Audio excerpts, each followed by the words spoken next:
Top 8 albums of 2020. What is up YouTube, my name is John and today I'm gonna go over my top 8 favorite albums from this year and a couple of other honorable mentions, dishonorable mentions, and best video and stuff like that. Just the best of 2020 and also the worst of the worst.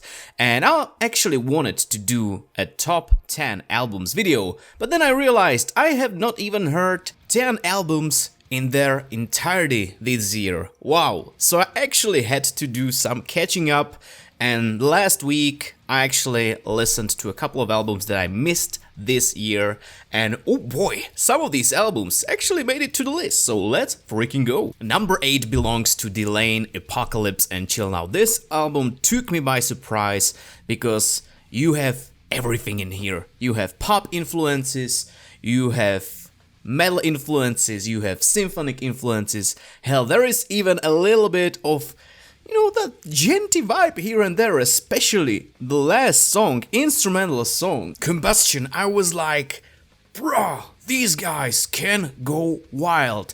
But I don't want to take away anything from the other songs from this album because Charlotte's voice has never sounded better. I mean, just listen to Masters of Destiny. Masters of Destiny is one of my favorite songs from this year overall because that song just has it all. It has emotion, it has bombast, there is great, symphonic stuff going on, there is great metal stuff going on, it has everything, and the atmosphere, everything is just perfect for me personally in that song. This album has amazing hooks. You don't need to have overly complicated songs for it to sound powerful and memorable. This album just blew my freaking mind. This band just keeps on getting better, and also that album title, Apocalypse and Chill, yeah, they kinda hit the nail on its head this year. Now number 7 belongs to Lana Shore and their album Immortal.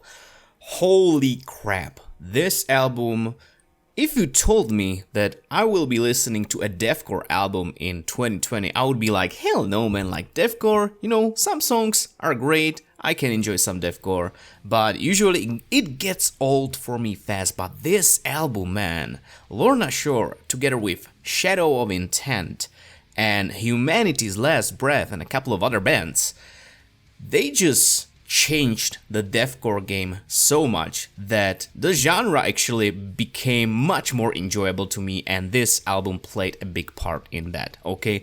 This album has it all. You have massive breakdowns in every single song. I mean, just listen to King of Deception. That breakdown there, and the breakdown after that. Yeah. But blending the heaviness from hell itself with the amazing symphonic stuff that is going on in almost every song, plus you have incredible guitar solos and melodies just, dropped throughout the whole album, and it just keeps you interested, it keeps it fresh, and it keeps it interesting and enjoyable. Vocals from CJ are just absolutely inhuman, like his vocals. You can think about him what you will, but you just cannot deny that his vocals are just inhuman and absolutely, from hell. Now, I actually did a review on this album and I will leave a link to that in the description of this video, so if you want to hear me talk more about Immortal from Lana Shore, definitely check out the link below. But yeah, Lana Shore, Immortal on number 7, and my favorite songs are Death Portrait, Immortal, and King of Deception. Numero 6, we have Orbit Culture, Ninja. Now this album, I've done some reactions on the channel to this band, and this band, man, they just combine grooves, brutality, incredibly girthy vocals, plus very unique clean vocals. Sometimes they just throw in that melody, sometimes they just throw in this slow atmospheric part that just kind of breaks up all the heaviness that is going on. And then they just build it up into something even heavier. How? Also, I gotta say, from a drummer's point of view, this album has some of the most satisfying drumming that I've heard in extreme music for quite some time, because you have insane fast double bass stuff, you have groovy stuff when it needs to be, just groovy, just 1, 2, 3, 4 kind of on the kick going, and it just makes you wanna freaking move. It makes you wanna destroy walls and everything around you. It just, it's the perfect workout music, man. But they also know how to slow it down sometimes, then to build it up again into something even heavier. And the best thing is that they balance all of these things so well that you never get bored on this album. My favorite song, personal favorite, North Star of Ninja. That chorus, one of my favorite choruses of this year. That chorus is just so goddamn catchy. And then, goddamn, the bridge is so heavy. Just listen to the song, man. You will not regret it. If you don't know this song, then you are missing out, as well as this album. Check out Orbit Culture Ninja on number 6. Number 5 is Unleash the Archers, Abyss. Now, I have reacted to 2 songs before. That was Soulbound and Abyss. And I have not listened to power metal for quite some time, but I believe that this band just kind of reignited my love to power metal, because for me, power metal before, it was like the same kind of stuff, power metal, speed metal, you have vocals like then you have just fast drums, and that's it, but this album just has a great story. You have songs that are not just about speed. Like my personal favorite, and I was not able to stop listening to that song for quite some time after I heard it. That song is Amongst Stars, alright? Might be like even the least metal song on the album, but it's just so damn catchy, and the hook in the chorus is so good, and the melodies are just so infectious. Britney's vocals, the synths from the 80s. Everything about this song is just so goddamn good. And also the story on this album actually connects to the previous one, that was Apex. I still need to listen to that one, because after listening to this one, trust me, I will do just that. Also, songs like Faster Than Light. Man, when I heard that for the first time, I was like, Stratovarius, man, Stratovarius, I'm hearing Stratovarius. And I mean that in the best possible way, because this song has just so much energy, it's just so goddamn speedy, and really makes you wanna go faster than light, so I wouldn't recommend listening to this while you're driving a car. I also really love how you have this vocal melody in the very first song, Waking Dream, that is basically the intro to this album, and just kinda builds up and builds up the same melody, and then that melody comes back in the last song of this album, that is Afterlife. And also in this song you have almost like melodic death metal parts.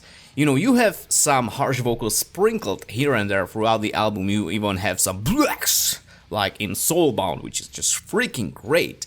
And it is just so goddamn good. If you like power metal and you don't mind, the occasional harsh vocals here and there, and you just want, that good rush of power that you get from this kind of music, definitely give this album a listen. Number 4 belongs to Loath.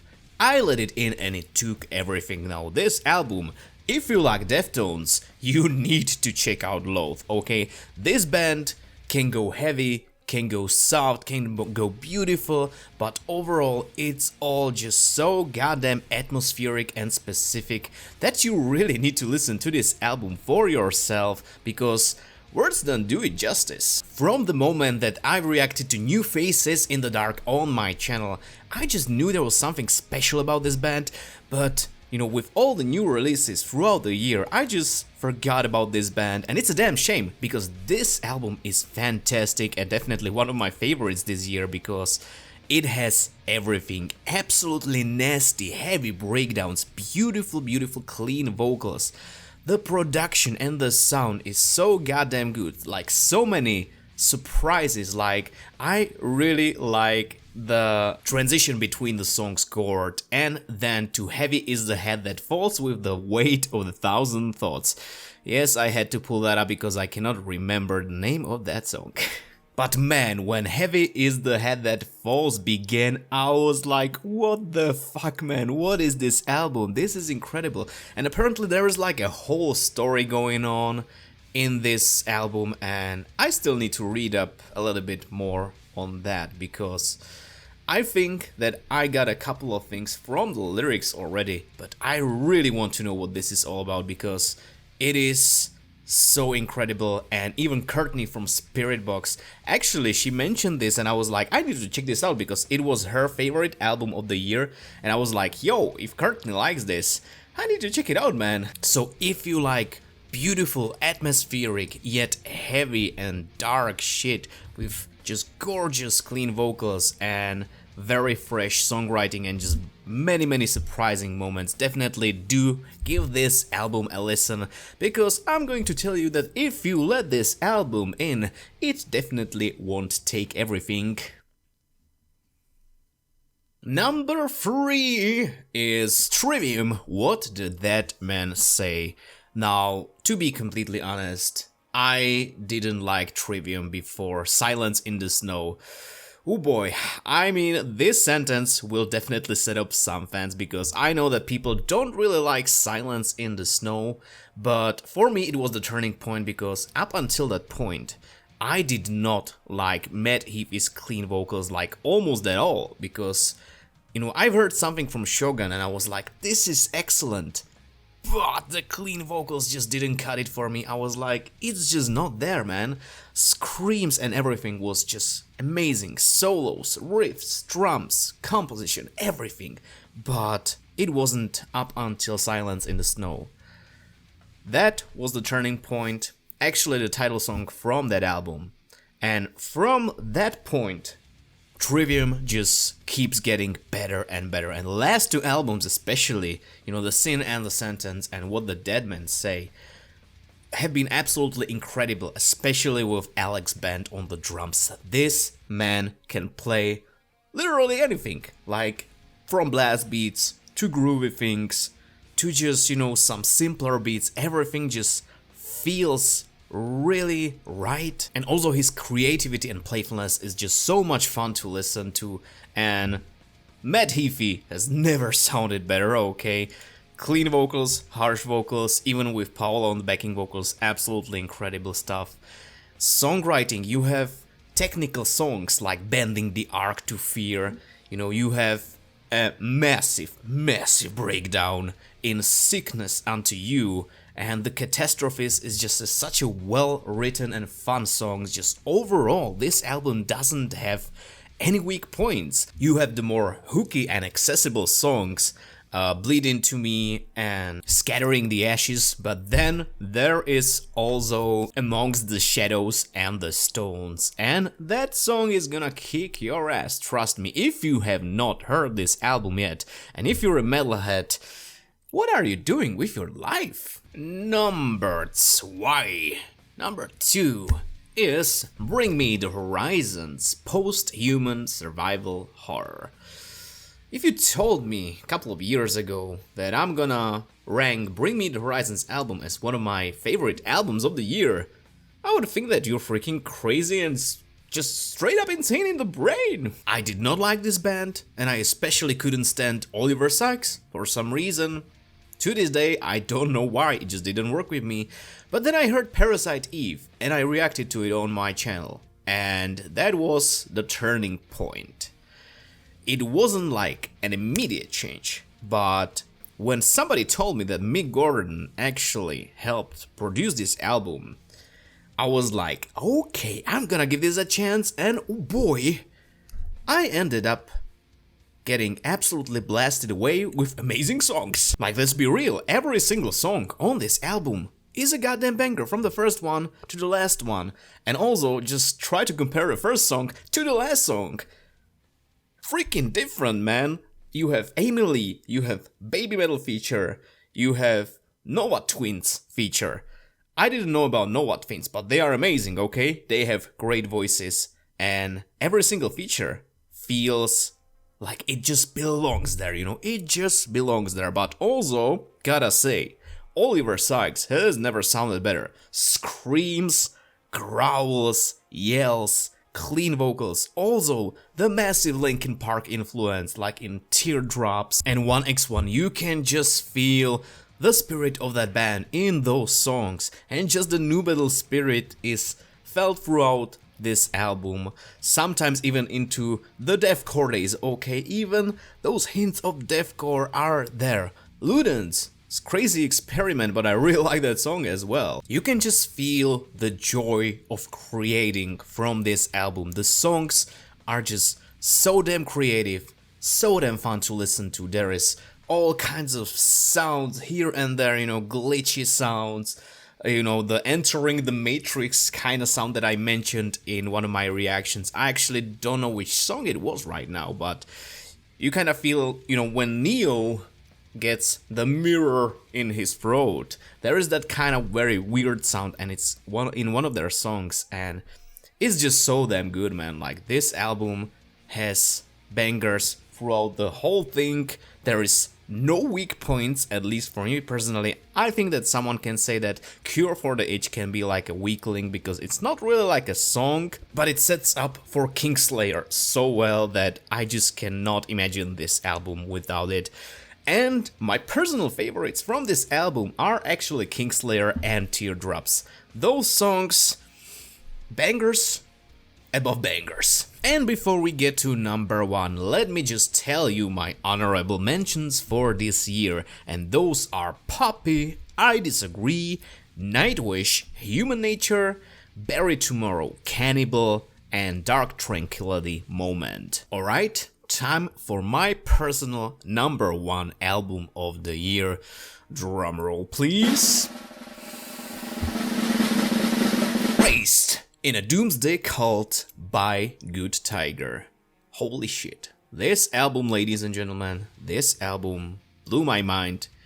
This album, I've listened to it so much during this year, and I just absolutely love this album. From the release, when the band was actually showing a very specific video for each song every week. They were releasing a new song every week with a specific video that had like a specific object and a visualizer to it.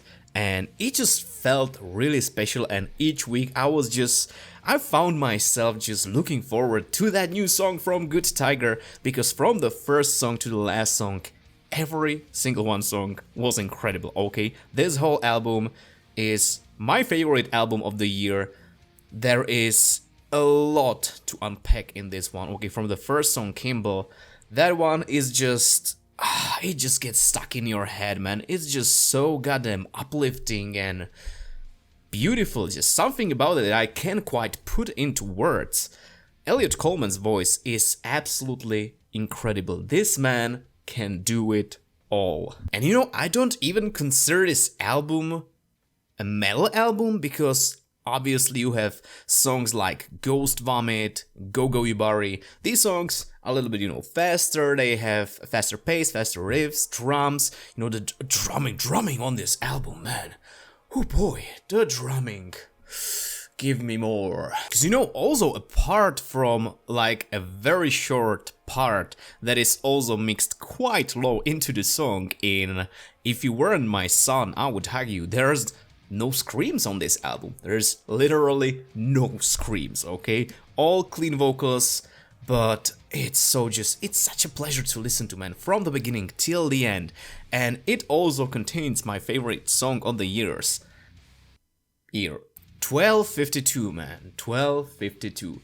I remember always going outside, I had my headphones, and I always played this song whenever I needed to go somewhere, when I could, because obviously now with the COVID bullshit and all that kind of stuff, you can't really go into specific places, but when I could, I always played this song, and everything just instantly was alright, everything was okay. I was just chilling out to the song and going wherever I needed, and I just felt really freaking good. This song just connected with me so well, and I don't even know why. It's the atmosphere, man. The atmosphere just gets me.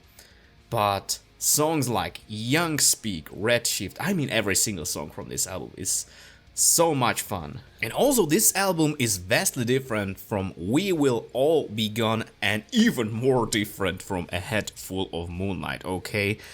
This band, I feel like with this album, they really solidified their sound, they found themselves, they found the sweet spot where they sound like they want to sound, and they can still evolve in whatever way they want. This album is full of beautiful harmonies, hooks, energetic and fluid drumming, rich usage of different effects. It is just a joy to listen to, and every song has a different atmosphere. Now I understand that Elliot's vocals might not be everyone's thing, but give this album a chance and you might be surprised. Alright, so that was my top 8 albums of the year, but now to some of these honorable mentions.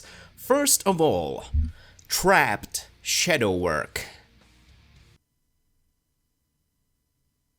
And second, dishonorable mention, 6 Feet Under, Nightmares of the Decomposed.